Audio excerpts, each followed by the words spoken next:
आज स्टडी का हफ्ता है आज, और मेरा ये बिलीव है कि जब हम ये बाइबल स्टडी करेंगे, अगर आपने पूरा ध्यान दिया, ये वर्ड आपको कभी भी सेम नहीं रहने देगा। जो भी आपके साथ जुड़ा हुआ है, जो भी घराना, जो भी बिजनेस, जो फाइनेंस, जो लाइफ, आप सेम नहीं रहने वाले।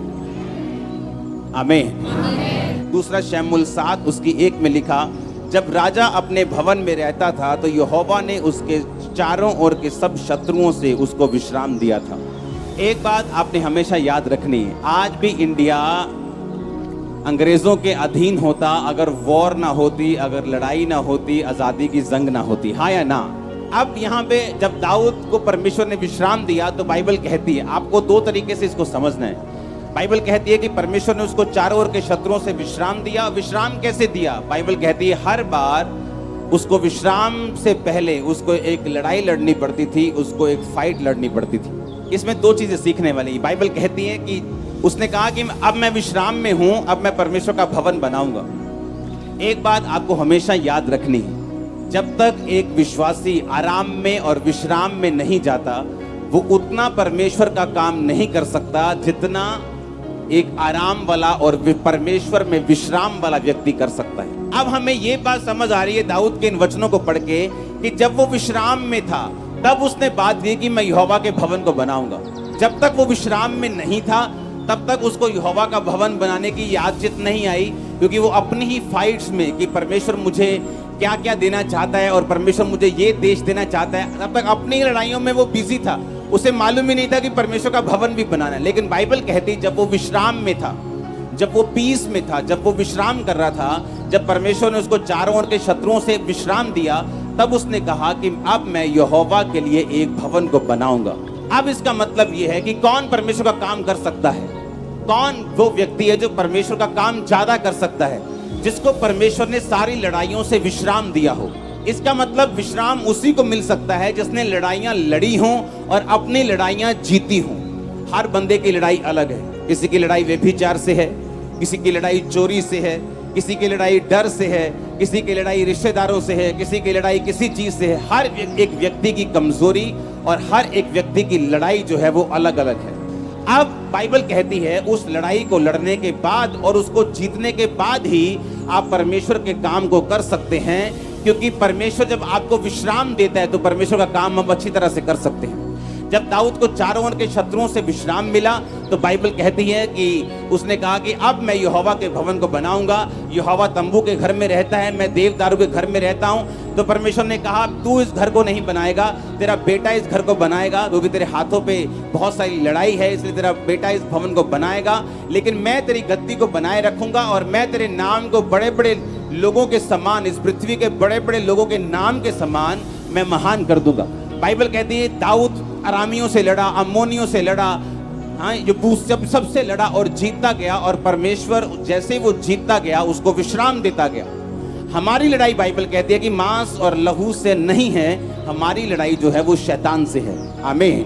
पौलुस कहता मैंने अच्छी कुश्ती लड़ ली है, मैंने विश्वास की अच्छी लड़ाई को लड़ लिया है। मैं परीक्षाओं में नहीं बहका, मैं जब विश्राम था तब नहीं बहका, मैं किसी तरह से नहीं बहका, मैंने विश्वास की अच्छी कुश्ती को लड़ा है।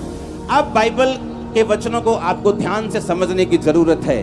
आपका बेटा नशा करता है, घर का सिलेंडर तक बेच देता है, जब आप चर्च में आते हैं तो ये आपके लिए एक फाइट है कि इसके बावजूद भी क्या आप परमेश्वर में खड़े रहते हैं? क्या इसके बावजूद भी आप परमेश्वर का पर विश्वास आपका कम तो नहीं हुआ? क्या आपने चर्च आना तो नहीं छोड़ा?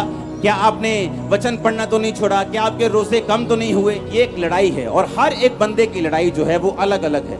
और बाइबल ये बात बताती है कि जो व्यक्ति विश्राम में रहता है वो ज्यादा काम कर सकता है उस व्यक्ति से जो लड़ाई में रहते हैं। बाइबल कहती है हर एक व्यक्ति अपना बोझ स्वयं उठाएगा। आमीन। मुझे अपना बोझ स्वयं उठाना है। मैं वचन सुन के अपने आप को तसल्ली दे सकता हूँ, वचन पढ़ के अपने आप को तसल्ली दे सकता हूँ, लेकिन जो लड़ना पड़ेगा वो मुझे खुद लड़ना पड़ेगा। अपने विश्वास को खुद बना के रखना पड़ेगा, अपनी प्रेयर लाइफ को खुद बना के रखना पड़ेगा, अपने रोजों को बना के रखना पड़ेगा। ये काम मुझे खुद करना पड़ेगा, क्योंकि परमेश्वर ने कहा हर एक व्यक्ति अपनी लड़ाई खुद लड़ेगा। दाऊद की लड़ाई ये थी, परमेश्वर ने कहा मैं तुझे भेड़शाला से बुलाया, जब तू भेड़ों के पीछे पीछे फिरता था तब मेरी आंखें तुझ पे थी। और बाइबल कहती है उसके भाई राजा की सेना में थे। कोई भी परमेश्वर के साथ सही रीति के साथ नहीं चलता था, सारे संसार की रीति के साथ चलते थे, संसारिक रीति रिवाज, संसारिक पार्टियां, संसारिक सिस्टम, संसार के हिसाब से अपनी लाइफ को बिताते थे। लेकिन बाइबल कहती है दाऊद जानता था कि ये एक लड़ाई है और दाऊद आत्मिक लड़ाई को लड़ता रहा। और परमेश्वर ने कहा, मैंने तुझे भेड़ों के पीछे पीछे चलने से अपनी प्रजा का राजा होने के लिए बुलाया, अब भी मैं तेरे नाम को बड़े लोगों के समान महान कर दूंगा। अब दाऊद अगर ये बात सोचता कि मैं तो भेड़ बकरियों को चराता हूं, मुझे क्या फायदा हुआ, मैं तो परमेश्वर के साथ जंगलों में भी वफादार रहता हूं। आपकी लाइफ में भी जंगल का एक्सपीरियंस आ सकता है, जब आप अकेले हो जाते हैं परमेश्वर में, लोग आपको पूछते नहीं, रिश्तेदार नहीं पूछते, शैतान आपको तंग करता है, बीमारियां तंग करती हैं, परीक्षाएं तंग करती। बाइबल कहती है दाऊद उन दिनों में भी परमेश्वर के साथ वफादार रहा, क्योंकि हर एक लड़ाई के बाद एक शांति आपकी लाइफ में जरूर आती है। और जब वो शांति आती है, आप उतना ही परमेश्वर का कार्य कर सकते हैं। दाऊद के राज्य से भी ज्यादा जो राज्य था वो सुलेमान का बढ़ा। और अगर आप बाइबल को ध्यान से पढ़ें तो सुलेमान ने अपने पिता के आधी लड़ाइयां भी चौथा हिस्सा भी लड़ाइयां नहीं लड़ी थी, क्योंकि सारी लड़ाइयां दाऊद लड़ गया था। उसने विश्राम में प्रवेश किया और कुछ लड़ाइयां लड़ी, और उसके बाद वो परमेश्वर का जितना काम वो कर सका उतना दाऊद नहीं कर सका, जितना भवन उसने बनाया। और अब परमेश्वर आपको विश्राम देना चाहता है। बाइबल कहती है कि उसने आपको विश्राम में प्रवेश करने के लिए बुलाया। एक विश्राम स्वर्ग वाला है, एक विश्राम नीचे वाला है। मैं आपको धरती के विश्राम की बात कर रहा हूँ, स्वर्ग के विश्राम की बात कर रहा हूँ। उसने कहा कि मैं तेरे नाम को पृथ्वी पर के बड़े नामों के समान कर दूंगा। आपका नाम बहुत ऊंचा होने वाला, ये परमेश्वर ने मुझसे कहा है। अगर आपने अगर आपने आज की बाइबल स्टडी को, ये लगातार चलेगी बड़ी मीटिंग तक, जब तक आगे अगस्त की बड़ी मीटिंग आ रही, बड़ी मीटिंग तक ये लगातार बाइबल स्टडी चलेगी। अपने कॉपी, अपने पेन अपने साथ लेके आओ, क्योंकि आप सेम नहीं रहने वाले अगर आप इस वचन को समझ गए तो। परमेश्वर ने उससे कहा था कि मैं तेरे नाम को बड़ा करूंगा, मैं तेरे नाम को महान करूंगा। और बाइबल कहती है जैसे जैसे वो लड़ता गया और वैसे वैसे उसका नाम जो था वो ग्रेट होता गया। जब भी आप परमेश्वर को देखेंगे बाइबल में, उसने वायदा किया, उसके बाद उसने कहा अब तुम्हें लड़ना होगा, लड़ाई के बाद मैं तुम्हें विश्राम दूंगा, विश्राम के बाद तुम मेरा काम करोगे, मेरा काम करने के बाद तुम्हें आशीष मिलेगी, तुम्हारा नाम और महान होगा। अब बाइबल कहती है जिस समय राजा लोग युद्ध करने को जाते थे, जिस समय फाइट करने का टाइम था, बाइबल कहती है दाऊद भवन में रह गया, लड़ाई करने के लिए नहीं गया, अपने सेवकों को भेज दिया। उनके सेवकों ने अम्मोनियों का नाश किया। शाम के टाइम दाऊद पलंग पर से उठा, रिलैक्स करता हुआ आराम से शाम को बिना काम के छत पर चढ़ा। नहाती हुई औरत दिखाई पड़ी, मन में व्यभिचार जागा, उसे बुलाया, उसके साथ सोया। उसके बाद दाऊद का पतन शुरू हुआ। इस घटना के बाद दाऊद की पूरी जिंदगी सेम नहीं रही। दाऊद की बेइज्जती हुई, जहां से निकला था वहीं पहुंच गया। नंगे पांव सिर पर धूल डालते हुए उसे भागना पड़ा, और जो कुछ उसकी लाइफ में नहीं होना चाहिए था वो सारा कुछ होना शुरू हुआ। अब परमेश्वर ने आपसे एक वायदा किया कि मैं तेरे नाम को महान कर दूंगा, मैं तुझे ग्रेट करूंगा, मैं तुझे हील करूंगा, मैं तुझे डिलीवर करूंगा, मैं तेरे बच्चों को उद्धार दूंगा, धर्मी का वंश बचाया जाएगा, मैं तेरे शरीर को चंगा करूंगा, मैं फाइनेंशियली तुझे बरकत दूंगा, तू औरों के समान नहीं होगा, तू अन्य जातियों से ऊंचा होगा। ये सारे वायदे आपके साथ किए परमेश्वर ने, हाँ या ना? और सब पृथ्वी के बड़े बड़े लोगों में तेरा नाम होगा। जैसे ही परमेश्वर ने वायदा किया, जैसे दाऊद लड़ाई करने के लिए जाता था, परमेश्वर उसको जिताता था, उसका नाम और महान होता था। और अब लड़ाई का समय था, और बाइबल कहती है दाऊद रिलैक्स हो गया और बैठ गया और अपने स्टाफ को कहा जाओ लड़ो, मैं यहाँ पे पलंग में बैठा हूँ, आराम कर रहा हूँ। और शाम को जैसे ही वो राजभवन की छत पे गया तो वहां पे एक औरत देखी और व्यभिचार में फंसा। उसके बाद दाऊद की जिंदगी सेम नहीं रही। कि परमेश्वर ने आपके साथ एक वायदा किया है कि मैं तेरे बच्चों को बचाऊंगा, तेरी फैमिली बचाई जाएगी, तू बच, तेरा घराना बचाया जाएगा, तेरा हस्बैंड बचाया जाएगा, तेरे नशे वाले बच्चे बचाए जाएंगे। लेकिन इन सब वायदों के साथ परमेश्वर की एक इंस्ट्रक्शन जुड़ी है जो परमेश्वर ने दाऊद को दी थी कि जब जब तू लड़ेगा मैं तेरे नाम को क्या करता जाऊंगा, महान करता जाऊंगा। अब लड़ने का समय था। उसने कहा मैं तेरे नाम को बड़े लोगों के नाम के समान कर दूंगा। तेरे रिश्तेदार तेरा नाम लेंगे कि वो देखो क्या कहां पहुंच गया। तेरे लोग तेरा नाम लेंगे, तेरा परिवार तेरा नाम लेगा, तेरे रिश्तेदार तेरा नाम लेंगे। ऐसा होगा। आप मेरी बात समझ रहे नहीं? पर बाइबल कहती है उसके आगे जो परमेश्वर ने कहा था उसके आगे काम पड़े थे। वो काम क्या था? लड़ाइयां। और हमारी लड़ाई अब अरामियों के साथ नहीं, हमारी लड़ाई यबूसियों के साथ नहीं, हमारी लड़ाई कनानियों के साथ नहीं, हमारी लड़ाई किसके साथ है? शैतान के साथ। हमारी लड़ाई हमारे शरीर के साथ है, हमारी लड़ाई हमारे पापों के साथ है, हमारी लड़ाई हमारी अपनी अभिलाषाओं के साथ है। और बाइबल कहती है जब तक आप फाइट नहीं करते आप विश्राम में नहीं प्रवेश करते। बाइबल कहती है दाऊद रिलैक्स करने लग गया, जब कहीं पहुंच गया तो रिलैक्स करने लगा और फाइट करनी छोड़ दी। और शैतान ने इस चीज का फायदा उठाया, औरत के साथ व्यभिचार किया। उसके बाद पूरा परिवार, अगर आप दाऊद का परिवार देखेंगे, कभी भी सेम नहीं रहा। उसके परिवार में फाइट चली, उसके परिवार में मौतें आई, क्योंकि जो कुछ उसने बोया वो कुछ उसने काटा। ये परमेश्वर की मर्जी नहीं, लेकिन हमने फाइट नहीं की और शैतान ने इस चीज का क्या उठाया? उसने हमें डरा दिया कि हम फाइट ना करें। कि तेरा अगर तू चर्च जाएगी, तेरा बच्चा और तुझे तंग करेगा, वो ज्यादा नशे करेगा, तेरा पति तुझे और मारेगा, तेरे घर में और कलेश होगा। अच्छा, चर्च जाने की जरूरत नहीं। आज उस सांप को नहीं मारा जो छोटा सा सपोला है, कल वो अजगर बन जाएगा और तुम्हें निकल जाएगा। अब परमेश्वर ने कुछ नहीं करना, अब आपने करना है। बोलो पड़ोसी को, बोलो तुमने करना है। परमेश्वर कर चुका, वो क्रूस पे मारा जा चुका, गाड़ा जा चुका, वो जी उठा। अब उसने कहा कि तुम लड़ोगे मैं तुम्हारे साथ होऊंगा, तुम लड़ोगे मैं तुम्हारे नाम को महान कर दूंगा, तुम लड़ोगे अपनी अभिलाषाओं से, अपने पाप से, तुम शैतान से, तुम परमेश्वर के लिए खड़े रहोगे, मैं तुम्हारे नाम को बढ़ाता रहूंगा, तुम्हारे नाम को महान करता रहूंगा, तुम्हारे बच्चों को महान करता रहूंगा। ये परमेश्वर का प्लान है आपकी लाइफ में। अब दाऊद रिलैक्स करने लगा, पलंग पर सो गया, उठा, शाम को टहलने लगा, नंगी औरत देखी, बुलाया, व्यभिचार किया। उसके बाद पूरा परिवार, दाऊद के अपने बच्चे मारे गए, पूरा परिवार बिखरा, पूरा परिवार खत्म हो गया। सारी उम्र तक उसने उसका फल भोगा कि तू यहाँ इसलिए है क्योंकि तू मेरे वायदों को, मेरी वाचाओं को पूरा करता आया है। इसलिए मैंने जो भेड़ों के पीछे पीछे एक छोटी जगह से अपने पास बुला लिया, अब मैं तेरे नाम को पृथ्वी के बड़े बड़े लोगों के नामों के समान महान करूंगा। ये परमेश्वर का प्लान, आपको मालूम? ये परमेश्वर आपसे बात कर रहा है आज। भेड़ बकरियां थोड़ी सी, कौन है वेला, कौन है दाऊद? चलो विचार भी काका, भेड़ बकरियां चार दिन मुश्किल काम है, रात को बाहर रहना, सुबह बाहर रहना है, चलो भेड़ बकरियां चारो। बड़ा बेटा कहाँ है? राजा की सेना में। बड़ा बेटा कहाँ है? पुलिस में। बड़ा बेटा कहाँ है?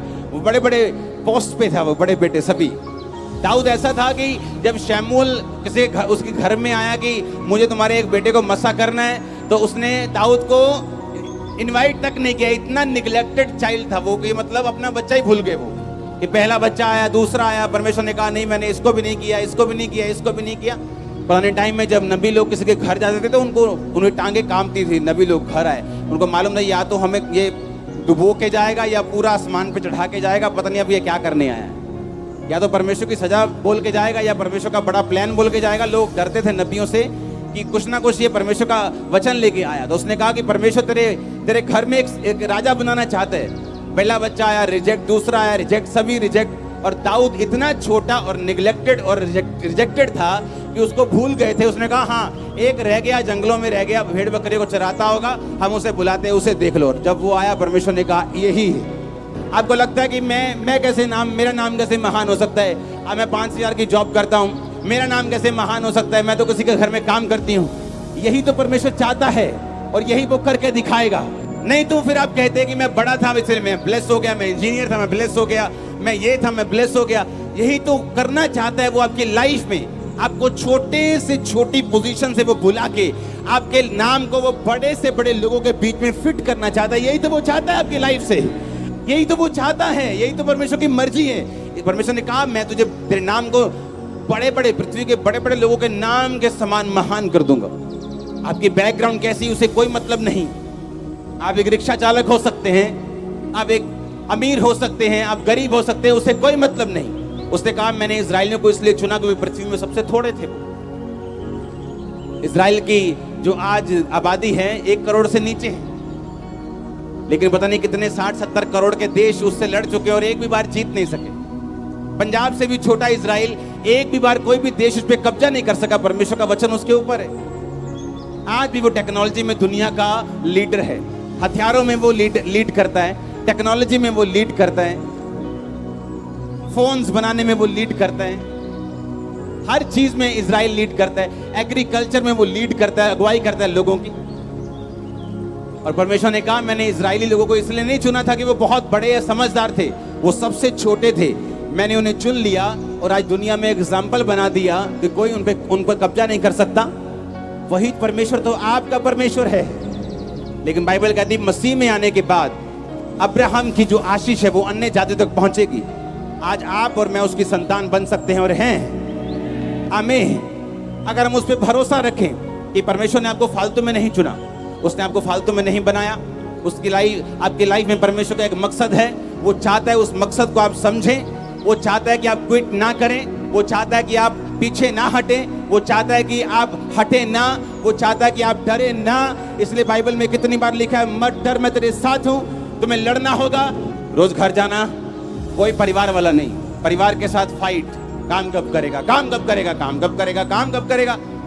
चर्च जाना बंद कर, चर्च, दो ही चीजें थी बस, काम करेगा और चर्च जाना कब बंद करेगा। ये मेरी घर में लड़ाई थी, पर्सनल लड़ाई थी, बीमारियां मेरी लाइफ में थी, दुष्ट आत्माओं के अटैक होते थे। अगर बाहर जाओ तो क्रिश्चियंस भी कई विरोध करते थे, सब तरह लड़ाई झगड़े थे।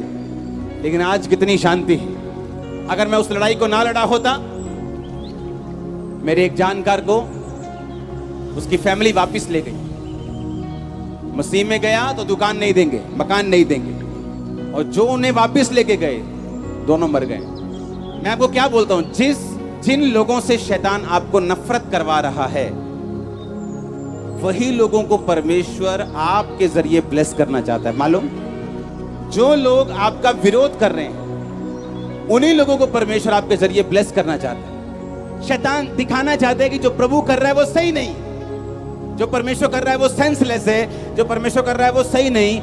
आपकी लाइफ में ऐसा टाइम आएगा जब साइलेंट टाइम होगा, आपको लगेगा कि कहां काम हो रहा है परमेश्वर का। मैं इतनी प्रेयर कर रहा हूं, मैं टाइट दे रहा हूं, मैं प्रार्थना कर रहा हूं, बाइबल पढ़ रहा हूं, मेरे बच्चे को चर्च लेके जाता हूं, कहां काम हो रहा है। ये मेरी लाइफ में हो चुका है। 8 साल, 9 साल, 10 साल निशानियां देता, साइंस देता था, मैं तेरे साथ हूं। ब्लेसिंग्स अलग अलग तरह की मिलती थी और मुझे मालूम था कि परमेश्वर मेरे साथ है। मुझे गिरने नहीं देता था, संभाल के रखता था। मुझे मालूम था निशानियां मिल रही हैं, परमेश्वर मेरे साथ है। बहुत सारी चीजों के साथ मुझे मालूम होता है परमेश्वर मेरे साथ है। जो मैं मांग रहा हूं शायद अभी मुझे मिल नहीं रहा, लेकिन वो मिलेगा एक दिन। मैं फाइट करता रहूंगा, लड़ता रहूंगा। मसीह में की गई मेहनत कभी व्यर्थ नहीं जाती। आमीन। आप समझ रहे बात को कि नहीं? आपकी फाइट अलग है, मेरी अलग है, आपकी अलग है, साथ की अलग है, इसकी अलग है, इसके इनकी अलग है, सबकी अलग अलग फाइट है। आपको अपनी फाइट खुद लड़नी है। उसके आगे एक ग्लोरियस इनाम आपके लिए रखा हुआ है। इसलिए परमेश्वर ने कहा, अपना पलटा खुद मत लो, मुझे मौका दो, मैं दूंगा तुम्हें पलटा, और मजेदार पलटा दूंगा। हाँ या ना? यही तो परमेश्वर चाहता है आपकी लाइफ से। उसका प्लान सिर्फ दाऊद के लिए नहीं था कि मैं तेरे नाम को बड़े लोगों के समान महान कर दूं। उसका प्लान आपके लिए है। ये उसका प्लान है आप लोगों की लाइफ के लिए। आपको उसे समझना है, उसे ग्रहण करना है, उसके अनुसार लड़ना है, उसी के अनुसार अपनी जिंदगी को बिताना है।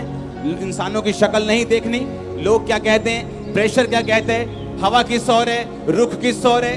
कुछ क्रिश्चियंस होते हैं जो हवा के रुख के हिसाब से चलते हैं। ज्यादा गैदरिंग है क्रिश्चियंस की तो क्रिश्चियंस की तरफ हो गए, ज्यादा विरोध हो गया तो दूसरों की तरफ हो गए। आप अकेले भीड़ बन जाते हैं। अगर आप परमेश्वर के साथ हो तो कुछ देर आप अकेले रहोगे, बाद में भीड़ बन जाओगे।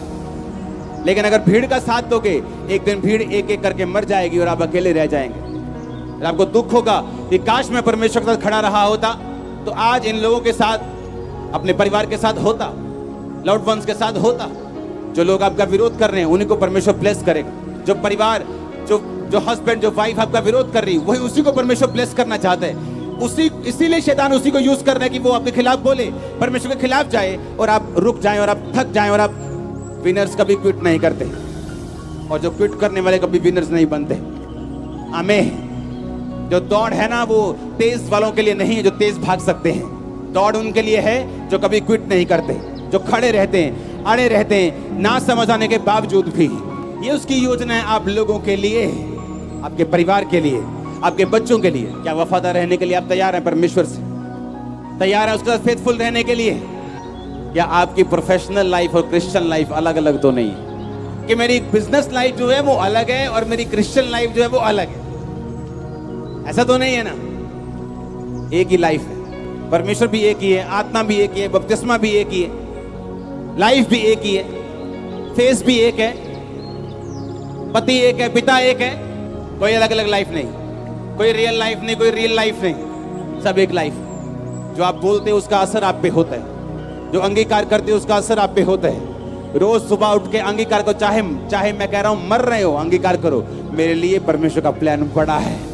लोग जो मंदबुद्धि वाले बच्चे केस आते हैं उनको हम स्पेशल बोलते हैं कि रोज सुबह उठो, अपने बच्चे के सिर पे हाथ रखो और घोषणा करो इसका दिमाग प्रॉपर चले, घोषणा करो कि इसके अंग प्रॉपर चले, घोषणा करो इसकी नाड़ियां बने, घोषणा करो। तुम्हारी घोषणा करेंगे, हम प्रेयर करेंगे, काम होगा। आप परमेश्वर को महसूस नहीं कर सकते, मालूम है कि नहीं? अब जो यहाँ से जाएंगे आप उसको महसूस नहीं कर सकते। लोग धोखा खाते जब वो परमेश्वर को महसूस करने की कोशिश करते हैं कि मुझे फील हो रहा है परमेश्वर मेरे साथ है, मुझे फील हो रहा है कि मेरी प्रार्थनाएं सुनी जा रही, मुझे तो दर्शन नहीं आते, मुझे तो सपना नहीं आता, मुझे तो कुछ महसूस नहीं होता। आप जब सुबह उठते हैं कि आप फील करते हैं आपके पाँव आपके साथ हैं, फिर ही चलते हैं, फील हो रहे हैं पैर, चलो अब चलते हैं, नहीं ना। आप सुबह उठते हैं, आप जस्ट बेड से उठ जाते हैं, आप फील तो नहीं करते मेरे हाथ मेरे साथ हैं। हर बार खाना खाने से पहले फील करते हैं हाथ साथ ही है ना, चलो अब खाना खाते हैं। परमेश्वर को आप फील नहीं कर सकते, उसकी पावर को फील कर सकते हैं, पता है कि नहीं? जब सामर्थ उतरती है, जब हम गीत गाते हैं, जब हम वर्शिप करते हैं, लेकिन जब आप रेगुलर अपनी जिंदगी को जीते हैं तब आप परमेश्वर को फील नहीं करते।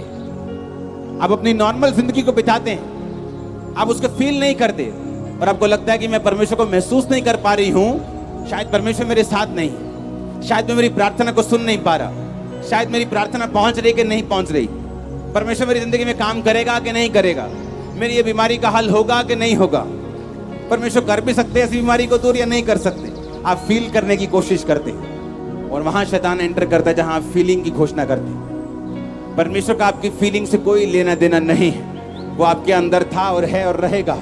परमेश्वर के साथ आपने तौबा की, बपतिस्मा लिया हुआ है, आप पाप में नहीं है तो वो आपके अंदर है, आप फील करें या ना करें, और वो रंग लेके आएगा एक दिन। अगर आप उससे चलते रहेंगे तो उसके साथ कंटिन्यूटी में रहेंगे, चलते रहेंगे, वो फल लेके आएगा। आमीन हो जाए, ये बरकत तुम्हारी है चर्च। आज से आपको लड़ना है, आमीन। एक है कि आप शरीर में रिलैक्स करते हैं, वो अलग बात है, एक है आत्मा में रिलैक्स करना। आप शरीर में छुट्टी मनाने जा सकते हैं पर आत्मिक कोई छुट्टी नहीं। सेवकाई से भी हम छुट्टी ले सकते हैं 2 दिन की, पर आत्मा की कोई छुट्टी नहीं, प्रेयर की कोई छुट्टी नहीं, बाइबल रीडिंग की कोई छुट्टी नहीं, फास्टिंग की कोई छुट्टी नहीं। अगर हफ्ते में 2 रखते हैं तो कोई छुट्टी नहीं। हम शरीर में घूमने जा सकते कि आओ हमारे सिर को थोड़ा आराम दें, आंखों को आराम दें, पर आत्मा को आराम नहीं देना है, उसको चलाते रहना है, न जंग लग जाएगा। मेरे घर में शादी थी इसलिए प्रेयर नहीं की, आत्मा को छुट्टी नहीं देनी, इसको काम पे लगाए रखना है, इसको प्रेयर में लगाए रखना है। आमीन। आप जैसे मनन किस हर वक्त आपकी स्पिरिचुअल लाइफ आपकी आंखों के सामने रहनी चाहिए, आपके टारगेट आपकी आंखों के सामने रहने चाहिए। स्पिरिचुअल लाइफ में आप क्या करना चाहते हैं, आज आपने प्रेयर कितनी की, आज आपने बाइबल पढ़ी कि नहीं पढ़ी, हर वक्त आपके दिमाग में ये चीजें रहनी चाहिए। आप कहीं रिश्तेदार के पास भी घूमने जा सकते हैं, आप शरीर में गए लेकिन आत्मा में अभी आप यही सोच रहे हैं कि भाई साहब ये कब जाएंगे और मैं प्रेयर शुरू करूंगा।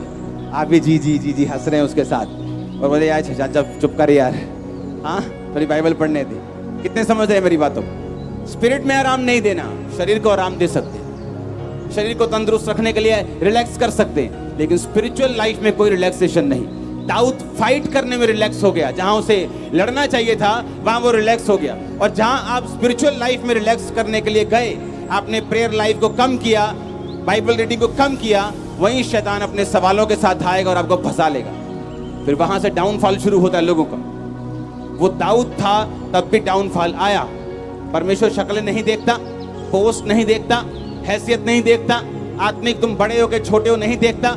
वचन टूटेगा, डाउनफॉल आएगा, वचन पे खड़े रहेंगे, नाम बड़ा होगा। आप तैयार हैं क्या?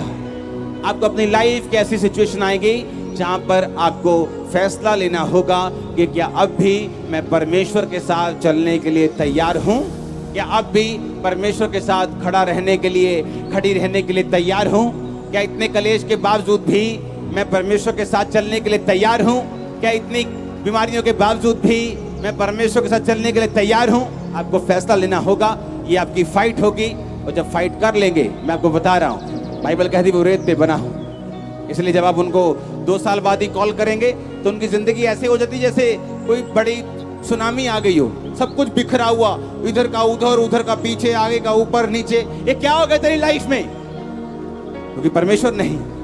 क्या करें यार, अकेले हैं, लाइफ अकेले भाग रहे हैं, इसलिए थक चुके हो। यीशु को लेको भागो साथ, देखो फिर क्या होता है। अगर परमेश्वर आपके साथ है और आप अकेले रह जाएं, डिवाइन हेल्पर्स, जेन्युइन लोग, अगर आप परमेश्वर के साथ जेन्युइन हैं, जेन्युइन लोग आपकी लाइफ में एंट्री मारेंगे, आप लड़ाई कैसे जीतेंगे? ऐसे जीतेंगे। परमेश्वर बहुत सारी चीजें आपके साथ फिर करना शुरू करता है, आपके लाइफ में, आपके स्टडी में, आपके कैरियर में, आपके फाइनेंस में, आपके परिवार में। जब आप परमेश्वर फाइट करना, आप प्रभु के साथ, जब उसके साथ रहकर शैतान से फाइट करना शुरू करते हैं, वो आपकी लाइफ में चेंजिंग शुरू करता है, बदलाव होने शुरू होते हैं, माहौल चेंज होना शुरू होता है। वो स्लोली हो सकता है, क्योंकि जो चट्टान पर घर बनता है वो आराम से बनता है, और आपकी फाइट अलग है। अगर आप अपनी फाइट को दूसरे की फाइट के साथ कंपेयर करेंगे, एक दूसरे के साथ अपने आप को मिलाएंगे कि उसकी लाइफ में ऐसा है, मेरी लाइफ में ऐसा क्यों नहीं, तो शैतान आपको धोखा देगा। क्योंकि हर एक व्यक्ति की लड़ाई अलग है, हर एक व्यक्ति की ब्लेसिंग अलग है, हर एक व्यक्ति की सोच अलग है, उसकी बुलाहट अलग है।